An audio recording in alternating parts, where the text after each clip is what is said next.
Freelander 2 front PTU oil change.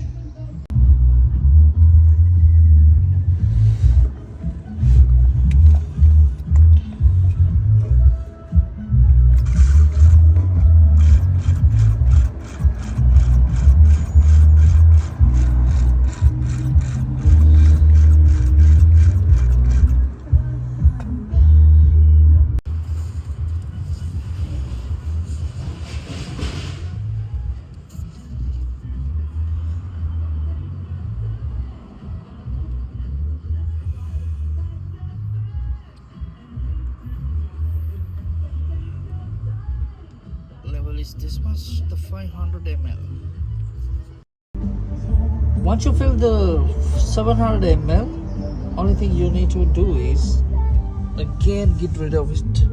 120 ml of new oil. So I'm gonna use this pump. 120 milliliters of fresh oil. That's it, all good.